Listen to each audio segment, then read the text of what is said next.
మలక్పేట శైలజ గారు అని అంటే మీ సమాధానం ఏం చెప్తారు మేడం? మలక్పేట శైలజనే. సమాధానం ఏం లేదు. అంటే జనాలు మెచ్చుకున్న పేరు, నేను నొచ్చుకోకుండా ఉన్న పేరు నాకు ఇష్టం. సో మలక్పేట శైలజ మలక్పేట శైలజనే. Every time evergreen Malakpet Shailaja అంతే. కోపంగా ఉంటారా లేకపోతే రియల్ లైఫ్ లో కామెడీగా ఉంటారా? మా ఇంట్లో వాళ్ళందరినీ మా కోడళ్ళని అడగాలి ఈ క్వశ్చన్. కోపం వచ్చినప్పుడు కోపంగానే ఉంటాం. ఎందుకంటే అన్ని టైం కోపంగా ఉండకుండా ఉండడానికి నేనేమన్నా బుద్ధుడినా? కోపం వస్తుంది, రాకుండా ఎందుకు ఉంటుంది?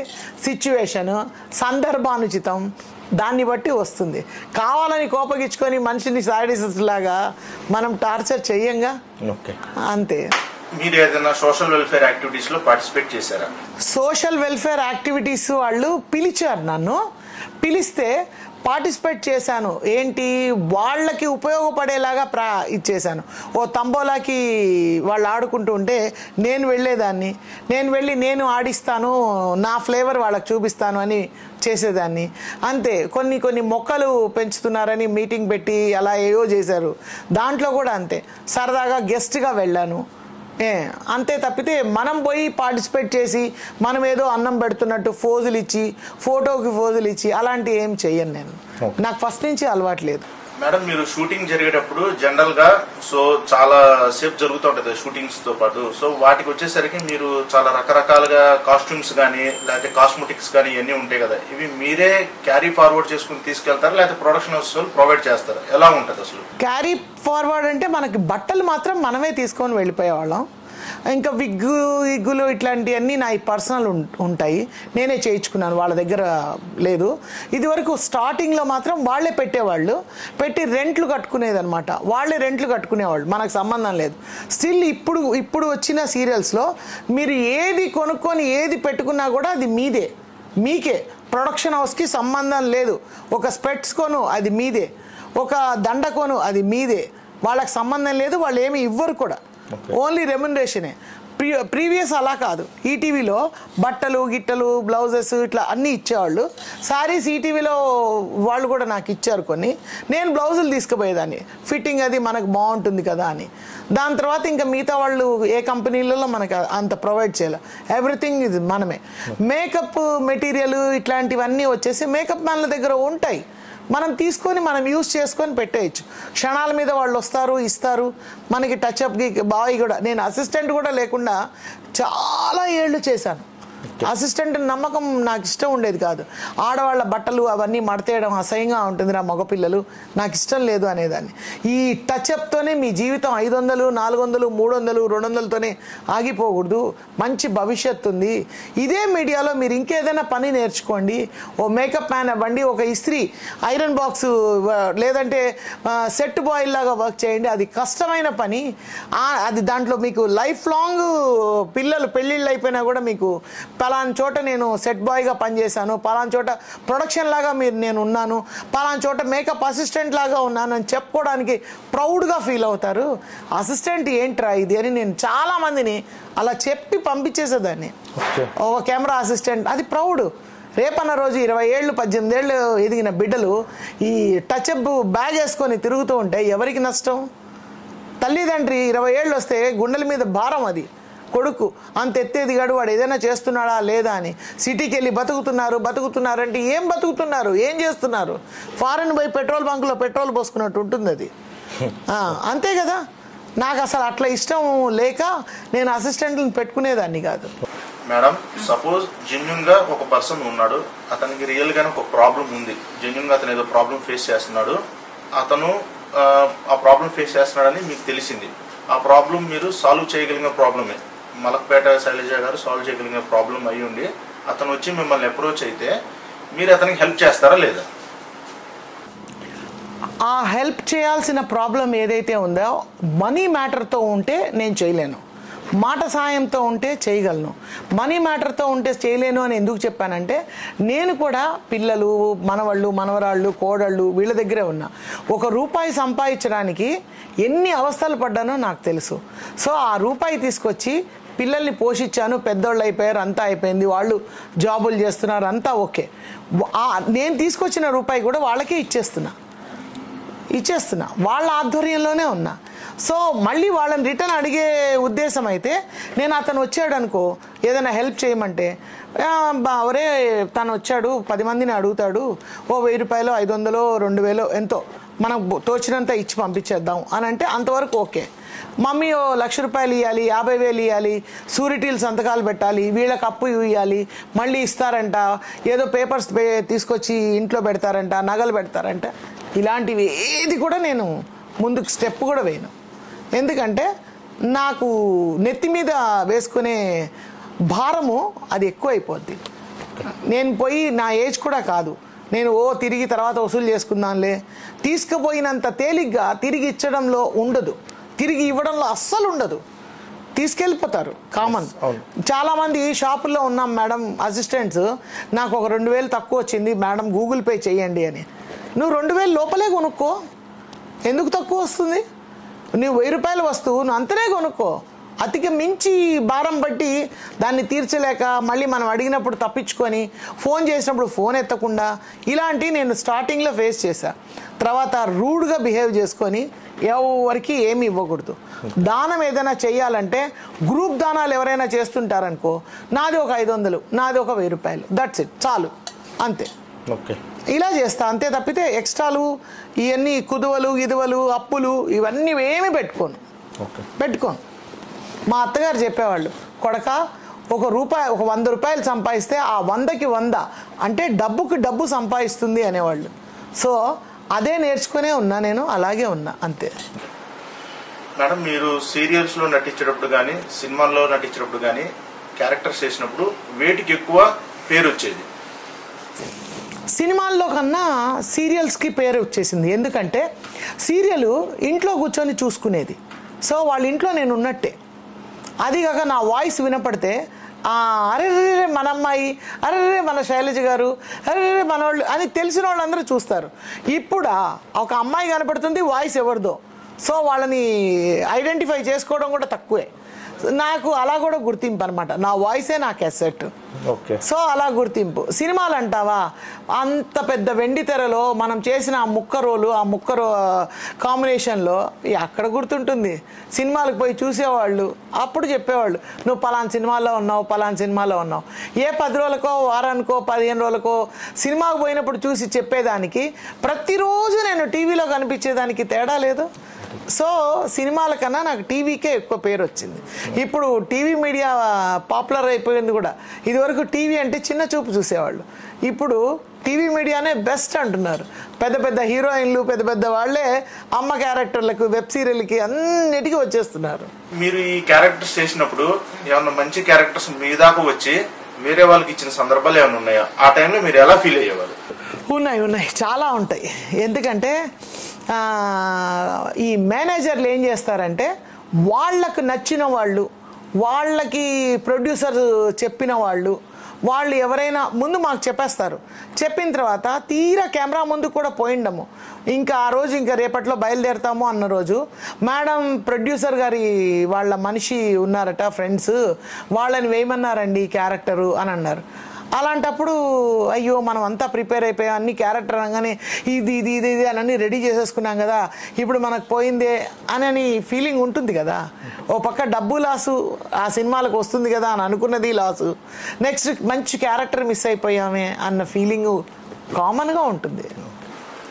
మీరు ఇలా మంచి క్యారెక్టర్స్ చేసినప్పుడు ఎమోషన్స్ అవి కూడా బాగా వచ్చినాయని వర్కౌట్ అయినప్పుడు, తీరా అవుట్పుట్ చూసుకున్నప్పుడు అవి మీ క్యారెక్టర్స్ కట్ అయినప్పుడు, అంటే ఈ సీన్స్ చేశారు ఇవి పడలేదు, సినిమాలో రాలేదు అన్నప్పుడు మీ ఫీలింగ్ ఎలా ఉండేది? చాలా బాధ.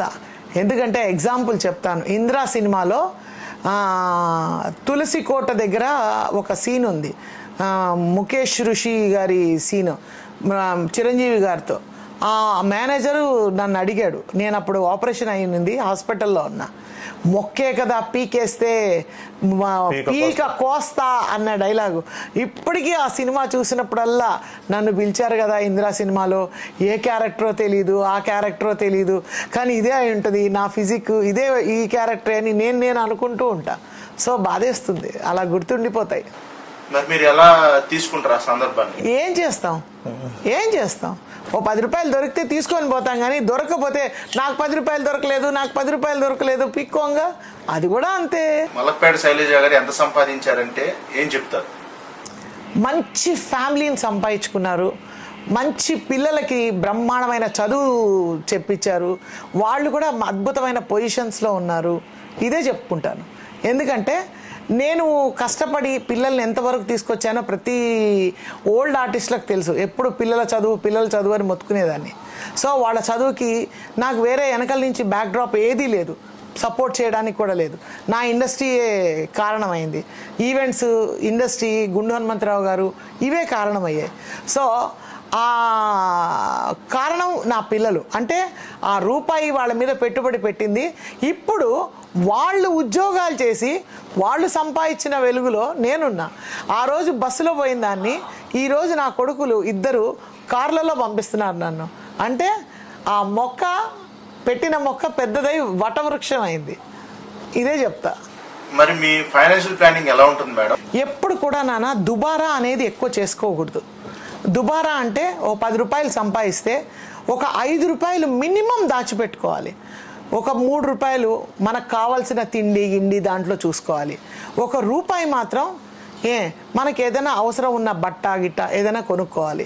ఇంకా 1 రూపాయి కూడా ఉంటుంది కదా, దాన్ని కూడా అవసరం ఉంటే ఖర్చు పెట్టాలి, లేదంటే దాన్ని కూడా దాచిపెట్టుకోవాలి. రేపన్న రోజు ఎట్లా ఉంటుందో, రేపన్న రోజు ఏ అవసరం ఏమొస్తుందో, నేను ఒకరికి చేయి చాచి అప్పు పోయి చేయి చాచి అడగను. మన డబ్బులే మన దగ్గరే ఉండాలి. నిన్న కరోనా వచ్చినప్పుడు ఎవరికి వేషాలు లేవు, ఎవరికి ఏదీ లేవు. బియ్యాలు నానాకం పంచుకున్నారు, ఇచ్చుకున్నారు, అన్నీ చేశారు. మేము కూడా ఇచ్చాం. దగ్గర ఒక చోట 3000 చిల్లర, ఒక చోట 2000, ఒక చోట 1000 రూపాయలు, ఇట్లా మా బాబు కూడా ఇచ్చాడు అన్ని చోట్లకి. ఈ బిల్డింగ్కి సెక్రటరీ వాడు కూడా. సో ఇట్లాంటి మనము రూపాయి దాచిపెట్టుకుంటేనే కదా. లేదంటే పాతకాలము సావిత్రి గారిని పోల్చుకో, ఆవిడ చనిపోయేటప్పుడు ఎంత దీనస్థితిలో పోయారు కదా. ఇలా దాచిపెట్టుకోకపోతే తర్వాత అన్నట్టు ఎవరు బాధ్యులు? ఇప్పుడు ఇప్పుడు నేను మా యూనియన్లో ఉన్నాను. ఆ మా యూనియన్లో ఉన్నా కూడా మా పెన్షన్ పాలసీ లాగా ఏదో ఇస్తారు. ఏ దానికి ఇస్తారు? నీ మీద ఏ పేరు ఆస్తి ఉండకూడదు, నీకెవరు చూసేవాళ్ళు ఉండకూడదు, నీకు ఇంతో అంతో బంగారం ఉండకూడదు. అలా లేకపోతే ఇస్తారు. మనం అవన్నీ కారణం కాకూడదు. మన కళామ తల్లి ఒడిలో ఉన్నాం, మనం కళామ తల్లి నీడలో బతుకుతున్నాం, ప్రతిరోజు బిజీగానే ఉన్నాం, నెలకి 20 రోజులు 15 రోజులు వర్క్ చేస్తున్నాం. ఏమైపోద్ది డబ్బు? మన కొవ్వు పడితే కరగబెట్టుకుంటాం తప్పితే మంచోళ్ళమైతే దాచిపెట్టుకుంటాం. కొవ్వు అనేది ఏంటి తెలుసా? వ్యసనం. మనిషి కొవ్వు పట్టదు, అది వ్యసనం అనమాట. లాక్కుపోతుంది, ఫ్రెండ్ సర్కిల్ని వస్తుంది, వాళ్ళతో పాటు వీళ్ళు కూడా బయటికి వెళ్ళిపోతారు. ఏదంటే అది. నాకు వచ్చిన రూపాయి కానీ, నాకు వచ్చిన 10 రూపాయలు కానీ నేను మా పిల్లలకి ఇచ్చేస్తాను. నాకు ఏదైనా అవసరాలు ఉన్నా వాళ్ళే చూస్తారు. మొత్తం మాది అంతా కంబైన్డ్ ఫ్యామిలీ. కోడళ్ళు కొడుకులు అందరూ. ఒక్కొక్క బాబు ఫారెన్లో ఉంటాడు, దుబాయ్ అబుదాబీలో ఉంటాడు, అలయన్స్లో ఉంటాడు. ఇంకొక బాబు ఇక్కడే ఉంటాడు, మీ ముందరే తిరుగుతున్నాడుగా. మేడం, అసలు అసోసియేషన్స్ అంటారు కదా, అసలు అసోసియేషన్ అంటే ఏంటి? అసోసియేషన్ అంటే ఒక అమ్మ లాంటిది. ఆ అమ్మకి మనం జనరల్గా ఏదైనా సరే చెప్పుకోగలం. అలాంటిదే అసోసియేషన్. మాకేం చేసింది అని అంటారు చాలామంది. నువ్వు అసోసియేషన్కి ఏం చేసావు? ఒక ఫంక్షన్ ఏదైనా పెట్టారు, ఏజిఎం ఏదైనా పెట్టారు, మీటింగ్స్ ఏదైనా పెట్టారు, నువ్వు వచ్చి కుర్చీ వేసావా? లేదే, అసోసియేషనే వేసుకుంటోంది. అట్లా నువ్వు వచ్చి ఏం చేసావని అసోసియేషన్ నీకేం చేసింది అని అడగడానికి. కాకపోతే మనకి ఏదైనా ప్రాబ్లం వచ్చినప్పుడు, ప్రాబ్లం అంటే ఈ డబ్బులు ఎగరగొట్టిన ప్రొడ్యూసర్స్ ఎవరైనా ఉన్నా కూడా వాళ్ళ దగ్గరికి పోయి మాట్లాడడం, ఏదో ఒకటి కంట్రోల్ చేసి ఓ 10 రూపాయలు ఇచ్చే చోట కనీసం 2 రూపాయలైనా ఇప్పియడం, ఆ పనైనా చేసి పెడుతుంది. అదొకటి.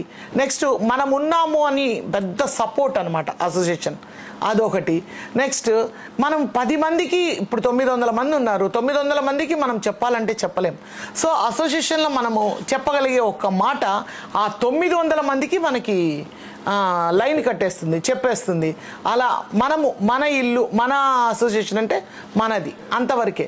ఏదైనా ఆఫర్లు ఏదైనా పెట్టారు ఆర్టిస్టులకి, వాళ్ళ ద్వారా మనం తెలుసుకొని, మనం చిత్రపురి కాలనీ ఉంది ఇప్పుడు, అలాంటి ఏదైనా ఆఫర్ ఉన్నా కూడా చిత్రపురి వల్ల మనకి మన మధ్యతరగతి వాళ్ళకి కూడా ఉపయోగపడింది కదా, ఇలాంటిది అనమాట అసోసియేషన్ మంచిది అని అంతే. ఇలా చాలా లాభాలు ఉంటాయి అనమాట అసోసియేషన్. లాభము అని అంటే ఇంకా లాభము అనొచ్చు, మంచితనము అనుకోవచ్చు, ఏదైనా అనుకోవచ్చు. మనం తెలుసుకోని విషయాలు అసోసియేషన్ చెప్తుంది అనుకోవచ్చు, అంతే. మరి ఈ టీవీలో సీరియల్స్లో యాక్ట్ చేసిన ఆర్టిస్టులకి, సినిమాలో యాక్ట్ చేసే ఆర్టిస్టులకి ఒకటే అసోసియేషన్ లేకపోతే వేరు వేరు అసోసియేషన్? లేదు, వేరే. సీరియల్స్లో యాక్ట్ చేసే వాళ్ళకి టెలివిజన్ అసోసియేషన్ ఒకటి ఉంది. సినిమాలకు వచ్చేసి మా అసోసియేషన్ అనేది ఒకటి ఉంది. యాక్చువల్గా 24 క్రాఫ్ట్ అది ఒకటి ఉంది, అంటే ఫెడరేషన్ అనమాట, తెలిసిన విషయమే అది. ఆ 24 క్రాఫ్ట్లు అంటే అన్నీ వస్తాయి అందులోటి. సో అందులో కూడా ఆర్టిస్టులది ఉంది, ఆర్టిస్టులు దాంట్లో కూడా ఉంది, వాళ్ళు కూడా మేము సైతం అంటారు. అట్లా మనకి అది కాక ఇండిపెండెంట్గా ఇది కూడా ఉంది, డిఫరెంట్. ఇదే కాదు, డబ్బింగ్ ఉంది సపరేటు, డైరెక్షన్ డిపార్ట్మెంట్ సపరేటు, అట్లా అన్ని రకాలుగా ఉన్నాయి ఆర్టిస్టులకి. అసోసియేషన్స్లో జాయిన్ అయ్యే ప్రాసెస్ ఎలా ఉంటుంది అసలు? ఎలా జాయిన్ అవ్వాలి అసోసియేషన్స్లో? వెరీ సింపులే, డబ్బులుంటే ఎందులోనైనా దూరుస్తారు, డబ్బులు మెయిన్. ఇప్పుడు టీవీ అసోసియేషన్లో 25,000 ఏమో ఉంది, మా అసోసియేషన్లో 1 lakh ఉంది. అంటే మెంబర్షిప్ అనమాట. ఆ డబ్బులు ఏంటి, ఎందుకు వాడతారు, ఆ డబ్బులు మళ్ళీ మనకు రిటర్న్ ఇస్తారా, ఇట్లాంటి క్వశ్చన్స్ కూడా చాలా వస్తూ ఉంటాయి. ఆ డబ్బులు రిటర్న్ ఇవ్వరు. మనకి ఇన్సూరెన్స్ అని, మెడికల్ ఇన్సూరెన్స్ అని, మెడికల్ ఇప్పుడు మనం పెద్ద పెద్ద స్పెషాలిటీలో పోయి మనం చూపించుకోవాలంటే బోల్డ్ అంత ఖర్చు అవుతుంది. సో ఆ మెడికల్ ఇన్సూరెన్స్ వాళ్ళు గ్రూప్ ఇన్సూరెన్స్ చేస్తారు. మిగతా విషయాలు నేను చెప్పడం లేదు, కానీ మా ఇన్సూరెన్స్ గురించి చెప్తున్నాను. టీవీ వాళ్ళది వచ్చేసి ఒక 10,000 ఏదో కట్టాలి, మెడికల్ ఇన్సూరెన్స్ చేయిస్తారు వాళ్ళు. మాలో మాత్రం రూపాయి కూడా మేము కట్టక్కర్లే, ఏది సినీ గ్రూప్లో రూపాయి కూడా కట్టక్కర్లే, వాళ్ళే గ్రూప్ ఇన్సూరెన్స్ చేయిస్తారు. ఒక 4 నెలలకి మొత్తం బాడీ చెకప్, డాక్టర్ల కన్సల్టింగ్ అంతా ఉంటుంది. దాంట్లో మనం ఎవరిని పేర్లు అయితే మనము పెట్టుకుంటామో, ఎంతమందిని ప్రొవైడ్ చేస్తారు అనేది ఉంటే 3 ఉంటారు, వైఫ్ అండ్ హస్బెండ్, ఒక మదర్ కానీ ఫాదర్ కానీ ఎవరినైనా ఒకరిని వేసుకోవచ్చు. ముగ్గురుకి వాళ్ళు కన్సిడర్ చేస్తారనమాట. అలా మనం చూపించుకోవచ్చు వాళ్ళని తీసుకెళ్ళి. సో మనకి అది ఎక్స్పెన్సివే కదా, అది కూడా లాభమే కదా, లాభం కిందకే అది వర్కౌట్ అవుతుంది. అలా వీటిల్లో మరి ఏ క్రైటీరియా కింద ఆ కార్డ్స్ మనకి ఇస్తారు మేడం అసోసియేషన్స్ లో జాయిన్ అయ్యేటప్పుడు? అంటే ఏమన్నా ఇన్ని సినిమాలు యాక్ట్ చేస్తేనే అసోసియేషన్ లో అలా ఉంటుంది. మినిమం ఒక 2 minutes డైలాగ్ డెలివరీ చేసి ఉండాలి, ఒక 15 సినిమాలలో నటించి ఉండాలి, కొంచెం నోన్ ఫేస్ అయితే ఒక బాగుంటుంది. ఎవరు ఏమీ తెలియకోకుండా జూనియర్ ఆర్టిస్ట్కి మాకు తేడా ఏముంది, కొంచెం పబ్లిసిటీలో కొంచెం కనపడితే అరే ఇతను సీనియర్ ఆర్టిస్టా అని అనుకోవడానికైనా మా మెంబర్ చెప్పుకోవాలిగా. లేకపోతే జూనియర్ ఆర్టిస్టులు బొచ్చోడు సినిమాలు నటిస్తున్నారు, సో వాళ్ళని తీసుకొచ్చి దీంట్లో పెడితే రికగ్నైజేషన్ ఉండదు కదా, అంతే కదా. మనోళ్ళు మనం చూసుకోవడానికి కూడా ఎవరెవరినో అందరినీ తీసుకొచ్చి మాలో పెట్టేశారు డబ్బుల కోసం అని జనాలు అనుకోకూడదు. అరే మంచి రికగ్నైజేషన్ ఉన్న వాళ్ళని తెచ్చారు, మాకి గుర్తింపు అనేది మనం కూడా అనుకోవాలి, వాళ్ళు కూడా ఫీల్ అవ్వాలి. అలా మీరు మొత్తం ఎన్ని అసోసియేషన్స్ ఉన్నారు మేడం? మీరు నేను ఎప్పుడు అసోసియేషన్లో జాయిన్ అవ్వలేదు, చాలామంది ఎంకరేజ్ చేశారు కానీ నేను జాయిన్ అవ్వలేదు. నేను పెద్ద చదువుకోలేదని నేను పెద్ద పట్టించుకోలేదు. కానీ నంది కన్వీనర్గా మురళీమోహన్ గారు, మన మహర్షి గారు నన్ను అడిగారు 2015 అనుకుంటా, కన్వీనర్గా మీరు చేస్తారంటే, సార్ నేను పెద్ద చదువుకోలేదు సార్, నేను కన్వీనర్గా చేయడం ఏంటి సార్ అంటే, మురళీమోహన్ గారు అడిగారు, శైలజ నీకు మంచి చెడు తెలుసా అమ్మా అని అడిగారు. సార్ అది బాగా తెలుసు సార్ అని, బాగా తెలుసు సార్ అని, అక్కడ చేయాల్సింది కూడా అదే, చదువుకో అక్కర్లేదు అని అన్నారు. అలాగే సార్ అన్న. దాని తర్వాత ఆ గ్రూప్లోకి ఎంటర్ అయిన తర్వాత ఏదైనా ఈసీ మెంబర్గానో అలా సెలెక్ట్ అయితే బాగుంటుంది, ఇలాంటి ప్రయాణం వల్ల మంచి సినిమాలు వస్తాయి, బిగ్ బ్యానర్స్లో సినిమాలు వస్తాయి అన్న ఆశ కూడా ఉన్నింది నాకు. సో మొన్న లాస్ట్ మంచు విష్ణు ప్యానల్లో సెలెక్ట్ అయ్యాం. సో నేను ఇప్పుడు కంటిన్యూ అది మా ప్యానల్లో అలాగే వెళ్తూ ఉన్నాను ఈసీ మెంబర్గా. So Malakpet Shailaja EC member add అయింది. ఒక ఈసీ మెంబర్ అయినా లేకపోతే ఫ్యూచర్ లో మీరు ప్రెసిడెంట్ ఎలక్షన్ కూడా ఏమైనా పోటీ చేయగలుగుతారా? అమ్మో, నాకు ఆశలు లేవు, అలాంటి ఆశలు లేవు. చాలు, ఏదైనా సరే ఒక్కరో తృప్తి పడాలి.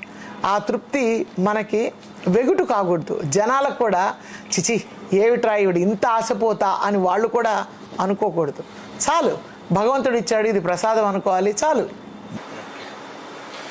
అట్లాగే మేడం, ఇది ఒక అసోసియేషన్ ఉన్నప్పుడు మల్టిపుల్ అసోసియేషన్స్ ఉంటాయి కదా, లైక్ డబ్బింగ్ అసోసియేషన్ ఉంటుంది, కొరియోగ్రాఫర్స్ వాళ్ళ అసోసియేషన్ ఉంటుంది.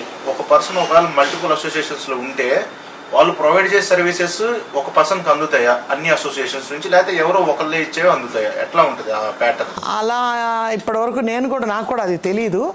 మా టీవీ దాంట్లో ఉండి దీంట్లో కూడా మెడికల్ అయితే ఉపయోగించుకుంటున్నారు, రెండిట్లో మల్టిపుల్గా ఉపయోగించుకుంటున్నారు. ఎందుకంటే ఏ హాస్పిటల్కి పోయినా 8 లక్షలు 9 లక్షలు 10 లక్షలు ఇలా అన్నప్పుడు ఒక మాలో హాస్పిటల్ బెనిఫిట్ 3 లక్షలు సరిపోదు, కొందరికి ఇంకెక్కువ కావాలి.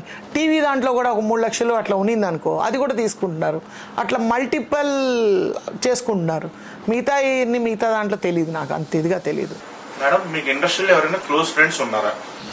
క్లోజ్ ఫ్రెండ్స్ అంటే మనం సీరియల్లోకి వెళ్తాము, ఆ సీరియల్లో ఉన్న వాళ్ళతో ఆ సీరియల్ అయిపోయే వరకు నేను వాళ్ళందరితో బాగుంటా. అలా అని వాళ్ళు సినిమాకి పిలిస్తే సినిమాకి, భోజనానికి పిలిస్తే భోజనానికి, వాళ్ళని మన ఇంటికి రమ్మని భోజనాలు పెట్టడం ఇట్లాంటివన్నీ చెయ్యను. ఎక్కడైనా ఫంక్షన్లో కలుసుకుంటాం, టీవీ ఛానల్స్ ఫంక్షన్లో, అక్కడ హ్యాపీగా మాట్లాడుకుంటాం. అంతే తప్పితే మరీ క్లోజ్ ఫ్రెండ్స్ మరీ ఇది అవన్నీ నేను పెట్టుకోలేదు. అందరితో స్టిల్ ఇప్పటి వరకు నేను ఎవరిని పలకరించినా ఫస్ట్ డే ఎలా పలకరిస్తానో ఎండింగ్ డే కూడా అలాగే పలకరిస్తాను. మళ్ళీ సీరియల్ అయిపోయి వెళ్ళిపోయేటప్పుడు 4 కళ్ళనీళ్ళు కూడా వచ్చేస్తాయి, అలా ఏడ్చి బయటికి వచ్చేస్తాం అంతే. మేడం, మీరు 12 కేజీలు వెయిట్ తగ్గా అన్నారు కదా, అసలు ఆ తగ్గడానికి ఏం డైట్ ఫాలో అయ్యారు? అసలు మీ ఫుడ్ డైట్ ప్లాన్ ఎలా ఉంటుందో చెప్తే కొంచెం హెల్త్ టిప్స్ ఏందో మా సబ్స్క్రైబర్స్ అండ్ ఆడియన్స్ కూడా ఉపయోగం. వద్దు, దీన్ని మాత్రం అడగొద్దు, ఎందుకంటే ఆ మహమ్మారి కరోనా వల్ల తగ్గా. నేను కరోనా వచ్చినప్పుడు ఒక 8 days ఒంటరిగా హాస్పిటల్లో ఉన్నా. సో ఆ దిగులతో తగ్గాను, అంతకుమించి నేనేం ఫుడ్ డైట్ అవన్నీ ఏం లేదు. ఫుడ్ డైట్ అంటే అతిగా 4-5 కనపడ్డాయి అనుకోండి, ఆ 4-5 తినను నేను, ఒకటి తినేసి బయటికి వస్తా. ఇప్పుడు అంటే అదే మెయింటైన్ చేద్దాం అన్న తృప్తితో బయట ఫంక్షన్లకి అది వెళ్తూ ఉంటాను. వెళ్తూ ఉన్నప్పుడు అన్ని క్యాటరింగ్ వాళ్ళు అన్ని లైన్గా పెడతారు. 40 రకాలు పెడితే దాంట్లో 4 రకాలు తినండి అని మనోళ్ళు 40 రకాలు పెట్టుకొని వస్తారు. అక్కడ బలిసిపోతాం. అలా ఉండకూడదు. నేనేంటి, మా పిల్లలు ఏం చేస్తారంటే మమ్మ మీరు ఉండండి మేము పోతామని వాళ్ళే నాకు నచ్చిన కొంచెం పట్టుకొని వస్తారు. అది తినేసి వెళ్ళిపోతాను. మళ్ళీ దాని సైడ్కి కూడా తొంగి చూడను. నాకు అది బాగుందిరా ఇది తీసుకురాపో అలా కూడా చెప్పను, ఎందుకంటే కొంచెం లిమిట్లోనే వెళ్ళిపోతాం. ఆ తగ్గిన వెయిట్ ఉంది, మళ్ళీ మనం పెరిగిపోయామంటే మళ్ళీ చచ్చినా తగ్గాం. ఆ దరిద్రం మహమ్మారి మళ్ళీ రావద్దు ఆ ఉద్దేశంతో. మా ఇంట్లో అందరికీ వచ్చింది కరోనా, కానీ నన్ను మాత్రం హాస్పిటల్ పాలు చేసింది. మిగతా వాళ్ళు మాత్రం మెడిసిన్తో కవర్ అయిపోయారు. దగ్గర 5 లక్షలు 6 లక్షలు హాస్పిటల్కి కట్టా నేను. అది కూడా ఇన్సూరెన్సే. యాక్చువల్గా ఇన్సూరెన్స్ కవర్ అవ్వదు అప్పట్లో. భగవంతుడి దయ వల్ల మా అల్లుడు డాక్టర్ కొంచెం చెప్పి చేసి వెళ్ళిపోయింది. చేతి నుంచి 1 lakh దాకా పడింది. మీరు సినిమాలో ఏ పెద్ద డైరెక్టర్స్తో వర్క్ చేశారు? రాఘవేంద్రరావు గారితో డైరెక్షన్ డిపార్ట్మెంట్ ఫస్ట్ ఆయన సినిమాతో చేయాలని బొంబాయి ప్రియుడు వాణిశ్రీ గారికి ఫ్రెండ్ క్యారెక్టర్. ముత్యాల సుబ్బయ్య గారు, పెళ్లి చేసుకుందాం. నెక్స్ట్ ఈవీవి సత్యనారాయణ గారు, కోడి రామకృష్ణ, మా బాలాజీ, మన కృష్ణారెడ్డి గారు, బడ్జెట్ పద్మనాభం. నాకు జగపతి బాబు అంటే చాలా ఇష్టం. ఆ అబ్బాయికి మదర్ క్యారెక్టర్ చేయాలని నా కోరిక అనమాట. అయితే మా కృష్ణారెడ్డి గారికి చెప్పాను డెఫినెట్గా చేద్దురు కానీ అలాగే అని. జగపతి బాబు చిన్నప్పుడు అనమాట ఒక సాంగ్ కూడా ఉంది బడ్జెట్ పద్మనాభంలో, ఆహుతి ప్రసాద్ గారు నేను వైఫ్ అండ్ హస్బెండ్. సో ఆ కోరిక కూడా తీరిద్ది. అంటే నేను జగపతి బాబు గారు పెద్ద అయిన తర్వాత యాక్ట్ చేయలే, ఎందుకంటే అప్పట్లో నేను చిన్నగానే ఉన్నా. సో ఇప్పుడు ఇవ్వచ్చేమో అమ్మమ్మగా. నాకు ఇష్టమైన కోరిక ఇప్పుడు తీరుతుందేమో తెలియదు కానీ ఏజ్ పెరిగింది కాబట్టి. సో అలా నెక్స్ట్ ఇవి చాలామందితో చేశాను, ఇట్లాగే పెద్ద డైరెక్టర్లు అందరితో చేశాను అప్పుడున్న వాళ్ళతో.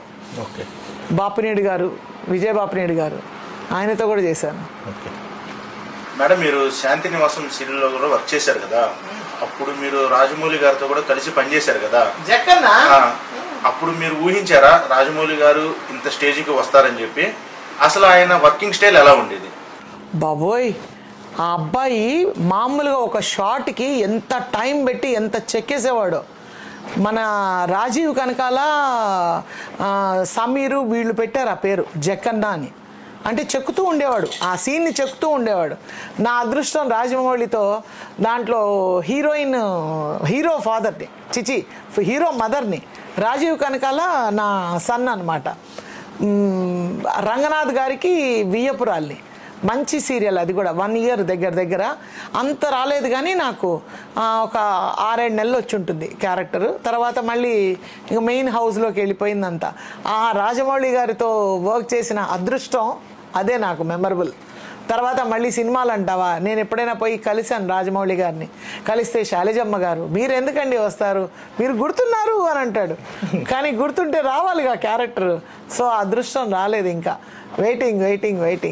నెక్స్ట్ పూరి జగన్నాథ్ గారితో ఒక యాడ్ ఫిలిం చేశాం, శ్రీకాంత్ ప్రొడక్షన్స్లో యాడ్ ఫిలిం చేశా. పూరి జగన్నాథ్ గారితో కూడా పరిచయం అలా ఉంది. నెక్స్ట్ మూవీస్ ఒకటి రవితేజ మూవీ ఒకటి చేశాను. నెక్స్ట్ అదొక మెమరబుల్ పెద్ద డైరెక్టర్లతో అని. ఇంకా పెద్ద డైరెక్టర్లు ముత్యాల సుబ్బయ్య గారు తెలిసిందే, ఈవీవి గారు తెలిసినదే, వాళ్ళు చిన్న డైరెక్టర్లు కాదు. అప్పట్లో శ్రీహరి సినిమాలకి నెంబర్ ఆఫ్ డైరెక్టర్లు. మేడం జనరల్గా మీరు షూటింగ్స్ సినిమాల్లోనూ సీరియల్స్ చేస్తుంటారు కదా, అసలు ఏంటి డిఫరెన్స్ ఏంది ఆ రెండు షూటింగ్స్లో మీరు అబ్జర్వ్ చేసిన డిఫరెన్స్ ఏముంటుంది? సీరియల్ అయితే మన పరిధిలోనే ఉంటుంది, సినిమా అయితే మెంబర్స్ ఎక్కువ, ఆ హడావిడి ఎక్కువ. అప్పట్లో రీల్ కాబట్టి ఆ రీలు ఫుటేజ్ మనం తోసేస్తే లాస్ కదా వాళ్ళకి అన్న భయం ఉంటుంది. ఇప్పుడు సినిమాలో పెద్ద భయం లేదు, రీల్ కాదు, అవన్నీ పోయింది. అప్పట్లో ఆ తేడా అది ఉన్నింది. అదే మెయిన్. రీల్ ఎక్కువ 1 more టేకులు తీసుకుంటే తిడతారేమో, ఎవరైనా ఏమన్నా అంటారేమో, అమ్మో మనం అలా తీసుకోకూడదు, మనం కరెక్ట్గా స్టిఫ్గా చెయ్యాలి, ఇలాంటివి ఉండే. సీరియల్ ఏముంది, ఏం కాదు 1 more మళ్ళీ అయితే తుడి చేసుకుంటారు, మళ్ళీ 1 more సీడీ క్యాసెట్లు కదా కదా అలా అంతే. మేడం ఇప్పుడు మామూలుగా చాలా మంది ఆర్టిస్టులు ఉంటారు కదా, వాళ్ళు ఒకనొక దశలో చాలా పీక్ స్టేజ్కి వెళ్తారు, మళ్ళీ సడన్ గా వాళ్ళకి ఆఫర్స్ అనేవి రావు, మళ్ళీ చాలా డౌన్ అయిపోతారు. తిరిగి వాళ్ళు మళ్ళీ అదే స్టేజ్కి రావాలంటే ఏం చేయాలి? ఆఫర్స్ రావాలంటే మీ లైఫ్లో ఇలాంటి సందర్భాలు ఏమైనా జరిగినాయా? ఎప్పుడు లైమ్ లైట్లో బతికే ఉండాలి. ఏదో ఒక సీరియల్లోనో, ఏదో ఒక మూవీలోనో, ఏదో ఒక ప్రొఫెషన్ అది గుర్తుపెట్టుకొని వెళ్తూ ఉండాలి. అప్ అండ్ డౌన్స్ అనేది ఉంటుంది. 100 రూపాయలు ఇచ్చే చోట 50 రూపాయలకే, అంటే వేషాలు తగ్గితే 50 రూపాయలకే పిలుస్తారు. పోతే పోయింది, వెళ్ళాలి, చేయాలి, తప్పదు. ఎందుకంటే ఆ విజన్లో మనం ఉండాలి అని అంటే కొంచెం కాంప్రమైజ్ అవసరం. దానివల్ల మన కెరియర్ లాస్ అవ్వకూడదు. లైమ్ లైట్లో బతికి లేకపోతే ఆర్టిస్ట్ ఫేడ్ అవుట్ కిందే లెక్క. నా ఉద్దేశం అది. మీరు అసలు క్యారెక్టర్స్ ఎలా సెలెక్ట్ చేసుకుంటారు మేడం? నన్ను చూసి సెలెక్ట్ చేసుకోవడం అని ఏం ఉండదు, వాళ్ళు వెతుకుతూ ఉంటారు. పలానా క్యారెక్టర్కి అయితే ఈవిడ బాగుంటుంది, పలానా క్యారెక్టర్కి అయితే ఈవిడ బాగుంటుంది. అలాంటప్పుడు వెతుక్కుంటూ అవే వస్తాయి. సో నేను సూట్ అవుతాను కాబట్టి వాళ్ళు పిలుస్తారు. మేడం సపోజ్ మీకు సినిమాలో షూటింగ్, సీరియల్ షూటింగ్ రెండు ఒకే రోజు వస్తే మీరు దేనికి ఎక్కువ ప్రిఫరెన్స్ ఇస్తారు? ఇప్పుడు సీరియల్ ఉంది, ఒక అర్ధ సీను 2 సీన్లు చేసేసారు, ఇంకా బ్యాలెన్స్ ఉంది, మనం రేపు చేసుకుంటాం మేడం మీరు వెళ్ళిపోండి అని అన్నారు అనుకో, టైం అయిపోయింది వెళ్ళిపోయిందని. ఆ టైంలో సినిమా వచ్చిందనుకో, మనం ఇంకా సినిమాలో కమిట్ అవ్వాలా. సో అక్కడ బ్యాలెన్స్ చేసి వచ్చాము. వీళ్ళని అడిగి మనం ఈ మారి బ్యాలెన్స్ ఆపాము, నాకు ఈ మారి సినిమా వచ్చింది, నేను సినిమా చేసుకోవచ్చా, మళ్ళీ ఇది మనం రేపు చేసుకోవచ్చా అన్న అవకాశం ఉందా అని వాళ్ళు అంటే సినిమాకి వెళ్ళిపోతాను, లేదు అని అంటే సీరియల్కి వెళ్ళిపోతాను. ఎందుకంటే ఇది కమిట్ అయింది కదా. మనల్ని దృష్టిలో పెట్టుకొని ఒక 40 మంది ఆర్టిస్టులు అక్కడ ఉంటారు. సో వాళ్ళ డేట్లన్నీ మనం కిల్ చేయకూడదు. ఆ కిల్ చేసే క్యారెక్టర్ ఎవరైతే ఉన్నారో వాళ్ళ కెరియర్ కూడా అలాగే కిల్ అయిపోతూ ఉంటుంది. అంటే స్ప్రెడ్ అయిపోతూ ఉంటుంది.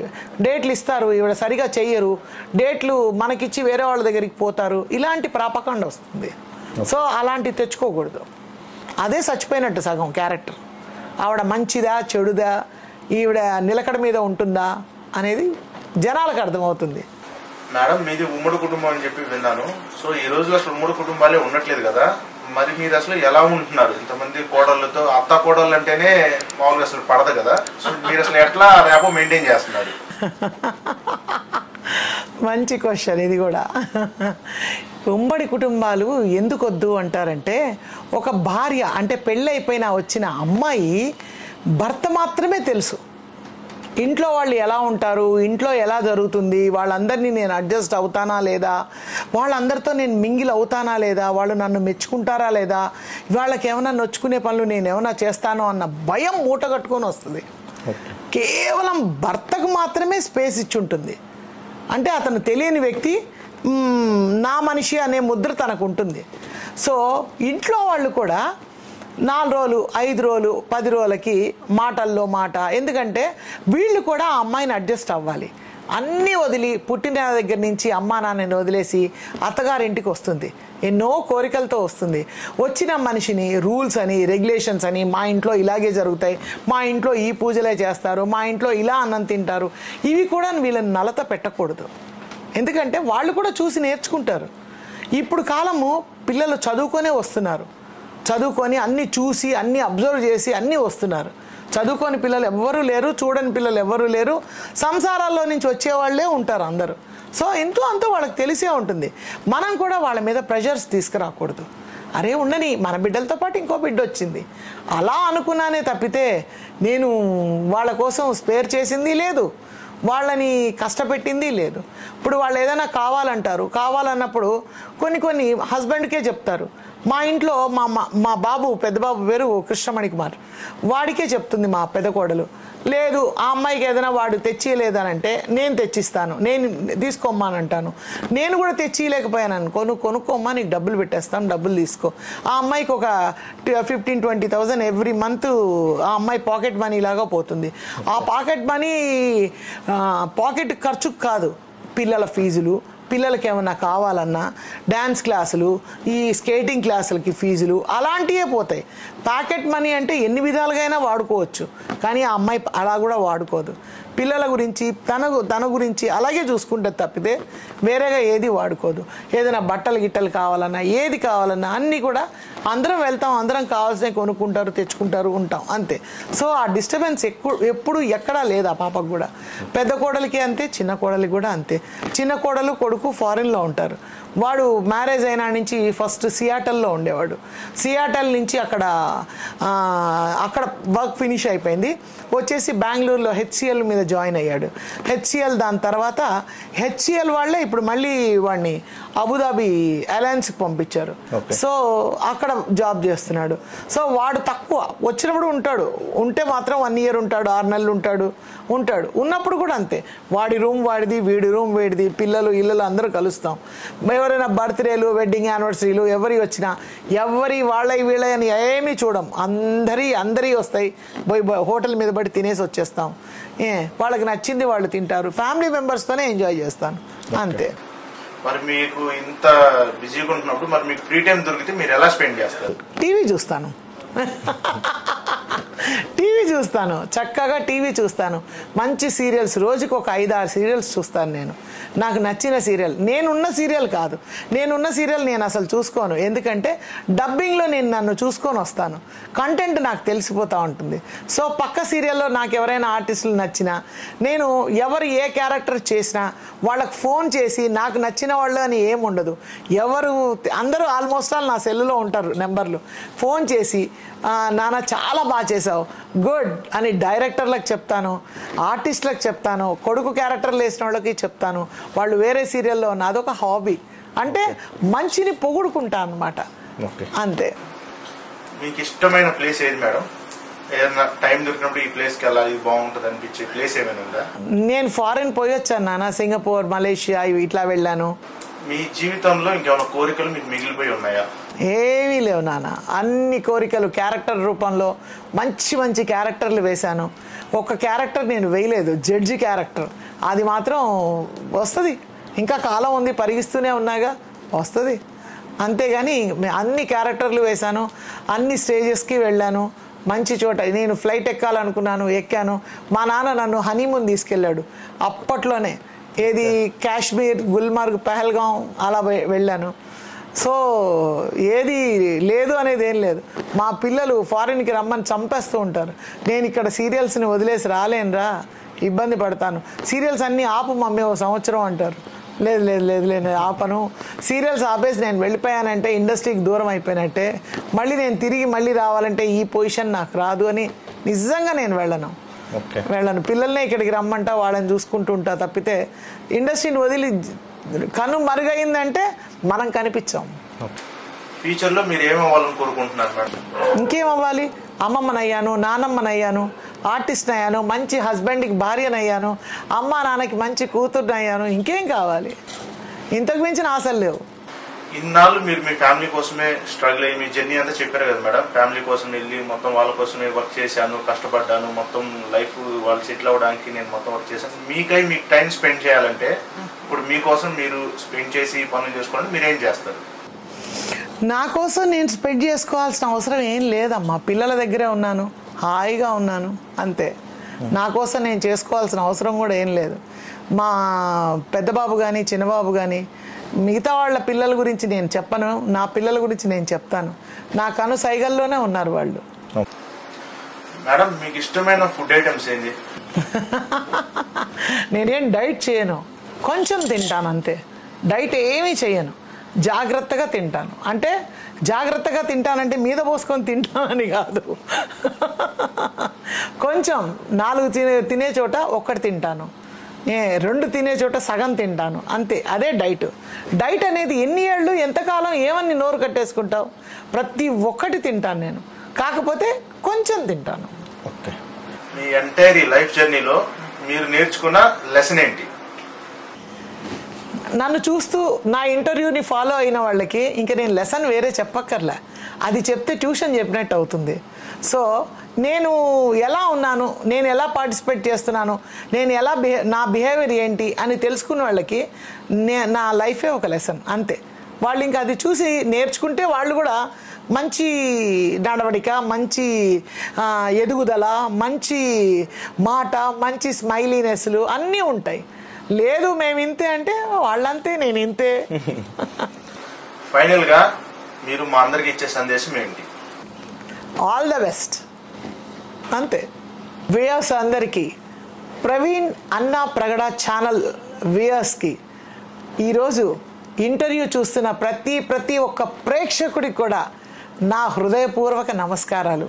ఈ ఛానల్ కొత్తగా వచ్చింది, ఛానల్ బాగా ఇంప్రూవ్ అవ్వాలి, మంచి కార్యక్రమాలు తను తీస్తానని మాటిచ్చాడు. ఆ అబ్బాయిని చూడండి మీరు, హీరోలా ఉన్నాడు.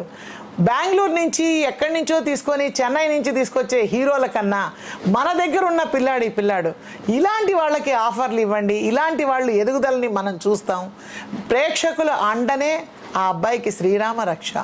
నా సైడ్ నుంచి మంచి మార్కులతో వెబ్ సిరీస్ కానీ ఏదైనా టీవీ సీరియల్స్ కానీ మంచి లీడ్ క్యారెక్టర్ ఉంటే నేనైతే చెప్తాను, ఆ అబ్బాయికి డెఫినెట్గా చెప్తాను. ఎందుకంటే బాగున్నాడు, బాగా మాట్లాడుతున్నాడు, కరెక్ట్ ఫిజిక్లో ఉన్నాడు, అంత బాధ్యతగా ఉన్నాడు, టెక్నాలజీ తెలుసు. ఎంత బాగుంటే ఇంతకన్నా ఇంక వేరే ఏమన్నా ఉంటుందా? అదృష్టం ఒకటే కదా కావాలి. ఆ అదృష్టం కూడా ఉంది ఆ అబ్బాయి దగ్గర. సొంతంగా ఎవరి కాళ్ళ మీద నిలబడకుండా తనే ఒక ఛానల్ పెట్టుకొని తనే ముందుకు వెళ్తున్నాడు. అలాంటి వాడికి ప్రోత్సహించడంలో తప్పేం లేదు, నేను ముందుంటాను. అందుకే చెప్పాను, మా సబ్స్క్రైబర్స్కి ఏమైనా చెప్పండి అని అంటే ఆల్ ద బెస్ట్ అన్నాను. ఎందుకు ఆల్ ద బెస్ట్? ఛానల్ చూడండి, మీకే ఆల్ ద బెస్ట్. ప్రవీణ్ అన్నా ప్రగడ ఛానల్కి సబ్స్క్రైబ్ చేయండి, హ్యాపీగా చూడండి, మంచి కార్యక్రమాలు మిస్ అవ్వకుండా. ఓకే, ఈ ప్రవీణ్ కూడా మీ ముందే ఉన్నాడు, ఛానల్ ఎండి. సో మంచి పొజిషన్లో రావాలని Praveen, all the best. Thank you madam, thank you so much. Friends, please subscribe Praveen అన్నా ప్రగడ ఛానల్.